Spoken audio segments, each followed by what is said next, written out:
આજે તારીખ 24/2/2026 આમ જોઈએ ને તો લાંબા સમયથી મીટર ગેજ ટ્રેન સુવિધા બંધ કરવામાં આવેલી હતી, જેને ગઈકાલે એટલે કે 23/2/2026ના રોજ શરૂ કરવામાં આવી.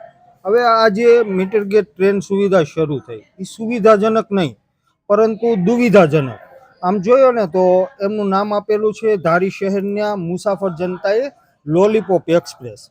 જે આપણને લોલીપોપ એક્સપ્રેસ મળી છે, જેની અંદર આમ જોઈએ ને તો તોતિંગ વાહન ભાડું, તોતિંગ રેલનું ભાડું જે વસૂલવામાં આવી રહેલ છે. ધારીથી ચલાલા સુધીનું ભાડું માણસોને, મુસાફરોને પરવડતું નથી. એટલું આ ભાડું છે કે ₹50 વસૂલવામાં આવે છે. ₹50ની સામે આમ જોઈએ ને તો પ્રાઇવેટ વાહનોમાં ચલાલાની ટિકિટ ₹20 છે, જ્યારે એસટી બસની અંદર ₹18 જેટલી છે. હવે જ્યારે આ ટ્રેન શરૂ થઈ, આપ સૌએ વિડીયોની અંદર નિહાળ્યું, ધારીના રેલવે સ્ટેશનની ખાતે ઘણા જાગૃત નાગરિકો, વહાલા વડીલો, સામાજિક સંસ્થાના આગેવાનો રેલવે સ્ટેશન ખાતે એકઠા થયેલા હતા. ટ્રેનને આવકારવા માટે નહીં, પરંતુ જે આવેદનપત્ર આપવાનું હતું.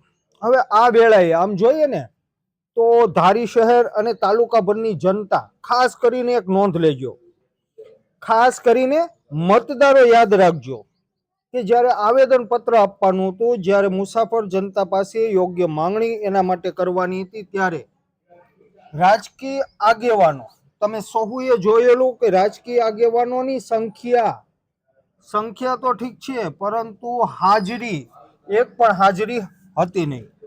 હવે જ્યારે આવનારા દિવસોમાં સ્થાનિક સ્વરાજ્યની ચૂંટણી આવી રહેલી છે, ત્યારે આમ જોઈએ ને તો એક એક વિસ્તારની અંદર, એક એક લત્તાની અંદર, એક એક શેરીની અંદર 3-3, 4-4, 5-5 રાજકીય આગેવાનો જે આમ જોઈએ ને તો એવું કહીશે કે ભાઈ ફલાણી પાર્ટીએ તો કહો કે મને ટિકિટ આપી દીધેલી છે, ફલાણી પાર્ટીએ મને જાહેર કરી દીધેલો છે, એવા દાવેદારો. અને અમુક દાવેદારો તો એવા પણ હશે કે કોઈ રાજકીય પાર્ટી ન આપે ને ટિકિટ તો કાંઈ નહીં, આપણે તો અપક્ષમાંથી ઊભું રહેવાનું છે અને લોકોની સેવા કરવાની છે.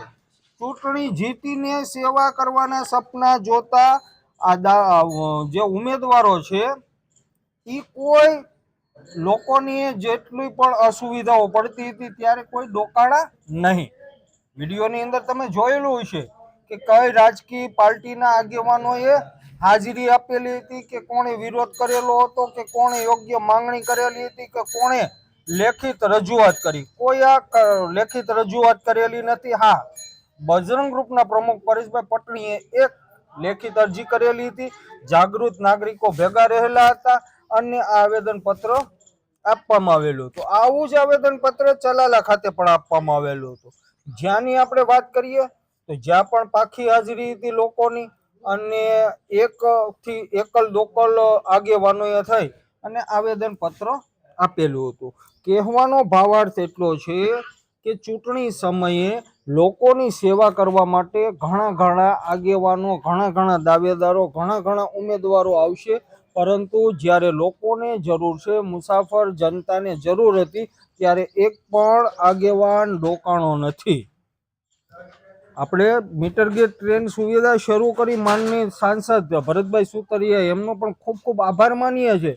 હા, આપણી યોગ્ય માંગણી શરૂ રહેશે કે અમારે જૂના સમયપત્રક મુજબ આ ટ્રેન સુવિધા જોઈએ છે, જૂના ભાડા મુજબ ટ્રેન સુવિધા જોઈએ છે, અને આ માટે યોગ્ય માંગણીઓ મીડિયા, સોશિયલ મીડિયાના માધ્યમથી આપણે કરતા જ રહેવાના છીએ. પણ હા, એટલું યાદ રાખજો, ધારી શહેર તાલુકા ભરના મતદારો, એટલું યાદ રાખજો કે આ માંગણી કરવા માટે કોઈ પણ રાજકીય આગેવાન હજુ સુધી ધારીના રેલવે સ્ટેશન સુધી કે કોઈ પણ અધિકારીને રજૂઆત કરવા માટે આવેલા નથી. અને એમાં પણ ખાસ કરીને અફસોસ એક વાતનો છે કે આપણું ચૂંટણી પ્રક્રિયા આમ જોઈએ ને તો રાજકીય પાર્ટીઓ, આપણે કોઈના નામ નથી લેવા, દરેક રાજકીય પાર્ટીઓએ એવું મનોમન નક્કી કરી લીધેલું છે કે આપણે કામ કરવા નહીં જઈએ, આપણે આવેદનપત્ર દેવા નહીં જઈએ, આપણે વિરોધ કરવા નહીં જઈએ, કોઈ પણ રાજકીય પાર્ટી દેવા નહીં જાય એમ છતાં પણ જ્યારે ચૂંટણી આવશે,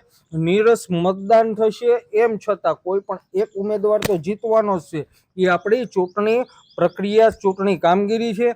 એટલા માટે સહુ રાજકીય આગેવાનોએ, સહુ પાર્ટીઓએ નક્કી કરી લીધેલું છે કે મતદારોનું જે થવું હોય થાય, મુસાફર જનતાનું જે થવું હોય એ થાય. આપણે ઘરની અંદર, આપણે ઓફિસની અંદર બેસીને જોયા કરો.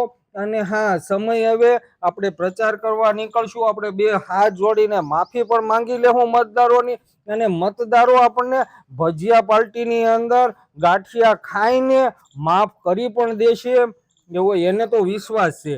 હવે આ વિશ્વાસ એનો જે રાજકીય આગેવાનોનો છે, તો ત્યારે ધારીના જેટલા પણ મતદારો છે, તાલુકાના જેટલા મતદારો છે, એટલું યાદ રાખજો કે તમારા માટે, તમારી માટે પાયાની સુવિધા કરવા માટે, સુખાકારીના સાધનો વિકસાવવા માટે આ રાજકીય આગેવાનો તમારા માટે કોઈ પણ જાતની રજૂઆત કરવામાં આવેલા નથી. ત્યારે જ્યારે તમારી પાસે આવે ત્યારે એને અચૂકથી યાદ કરાવજો કે અમારા માટે તમે કામ, ચૂંટણી જીતવા માંગો છો કે તમે તમારા માટે આ ચૂંટણી જીતવા માંગો છો. આજે તમે આવ્યા છે એ લોકોની સેવા કરવા માટે આવેલા છો કે તમારે મેવા ખાવા છે એ માટે તમે આવેલા છો? જો તમારે લોકોની સેવા જ કરતી હોય, સેવા જ કરવી હોય, તો જ્યારે મીટર ગેજ ટ્રેન સુવિધા સવા વર્ષ સુધી બંધ રહી, ત્યાં સુધી તમે કેમ એક પણ ઉંકારો કરેલો નથી?